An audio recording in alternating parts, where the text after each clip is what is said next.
also going to challenge the entire premise of this session. Why do we need to transform capitalism? There's a great film by the British comedy troupe Monty Python called Life of Brian from the 1970s, where the Judean people are slaving under Roman occupation, and they're trying to get out. And they're asking, well, what have the Romans ever done for us? And then over about 20 minutes, people start listing what the Romans actually have done for the Judeans. Well, there was public irrigation. Okay, but besides public irrigation. Well, there's indoor plumbing. Well, besides indoor plumbing. Law and order. Okay, besides law and order. We're at that point right now with capitalism, where we're very easily dismissive of bringing billions of people out of poverty, of technological gains that the world has never seen before. Yes, but what has capitalism done for us lately?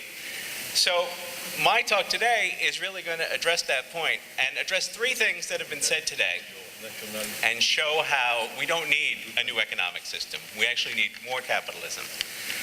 The great Polish-American economist and philosopher Leonid Hurwicz said that economists need to think of an economic system that doesn't involve shooting a lot of people. And unfortunately, apart from capitalism, that's where most of them lead. So I want to focus on the 3 points that we've made here today. The technological change can harm workers, that focusing on money, the bottom line, that capitalism is predatory, that it destroys the environment, and that capitalism inherently creates inequality of outcomes. Well, on the first point, technological change does cause disruption, but it's for the better. I mean, just looking at the average hours worked by an individual across the world, it's halved in the past 130 years. In 1870, we were all working about 3,100 hours per year just to exist. By 2010, in both the New World and the Old World, in developing and developed countries, we were working 1,600 hours per year to exist. But on a philosophical note, kind of about technological change being disruptive, we tend to focus only on one side. We are dual in nature as humans. We are both producers and we are consumers. As consumers, individually and collectively, we benefit from choice that technology brings us. As my Chinese colleague said, you know, technology has been one of the key factors in raising people out of poverty. The global middle class is gigantic today. It didn't exist 117 years ago. The middle class and even many people who are classified as poor have access to services that the richest 1% in 1900 didn't have. Or if they did, it was at exorbitant prices. But as humans, we're also producers. In a complex economic ecosystem, you know, there will always be specific winners and losers.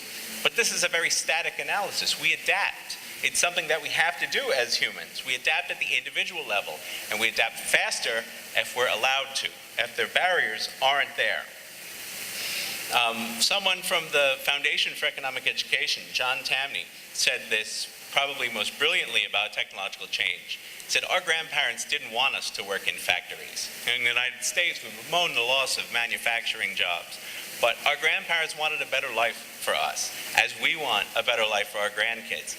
We do not want them to work in factories, and capitalism has enabled that we don't have to work in factories.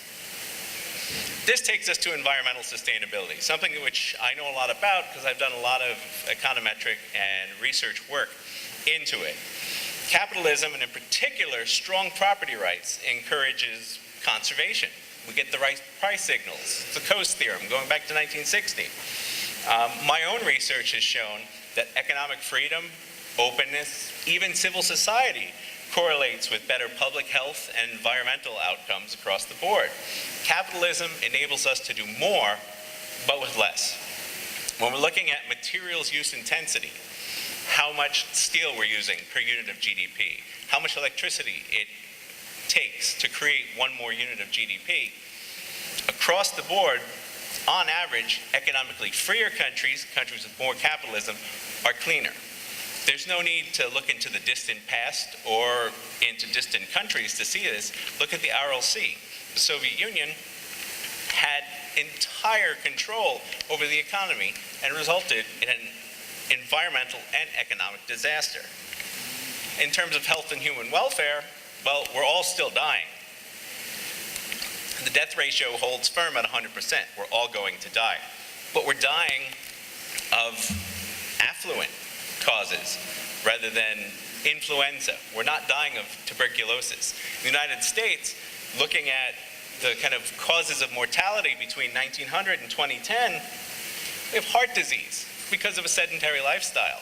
This kind of sedentary lifestyle is something that our ancestors dreamed of, being able to sit at a desk rather than going down into the mines or going out and hunting. The final point is capitalism and inequality. You know, we hear that capitalism inherently generates unequal outcomes, and that's true. In fact, it should. In a meritocratic system, the best and the brightest should be rewarded for what they do. One point that's missed in, I would say, most of the academic debate on inequality is what's the source of inequality? You know, why is inequality frozen in place? In a pure market system, inequality should be evanescent. You should have mobility. We have this, it's slowed in the United States over the past 30 years, but the labor mobility is still much higher than elsewhere in the world. So that if you look at a cross-section of the richest people over 10 years, the top 10% in 1980 were not the top 10% in 1990. There's a lot of upward mobility and there's a lot of downward mobility. This is what happens in a capitalist system. You take risks. You are looking for profit, but they don't always pan out. In terms of global inequality, well, we've shared the wealth more because of capitalism in the past 100 years than we ever did before.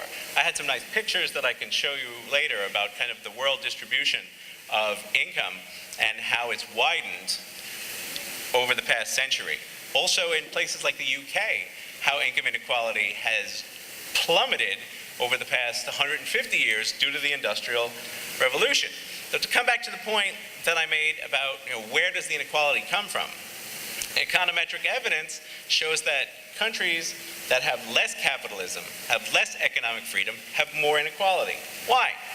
Because of politics. Political connections are more important than they are in your prowess in the market.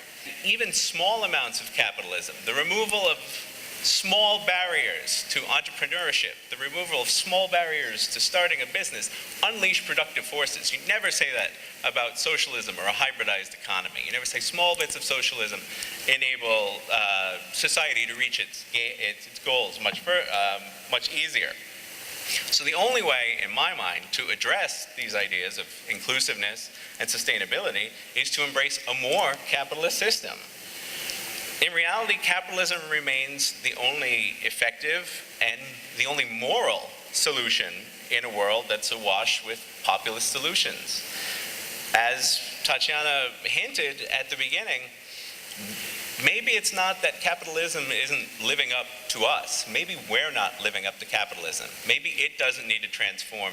Maybe we need to transform ourselves instead. Thank you.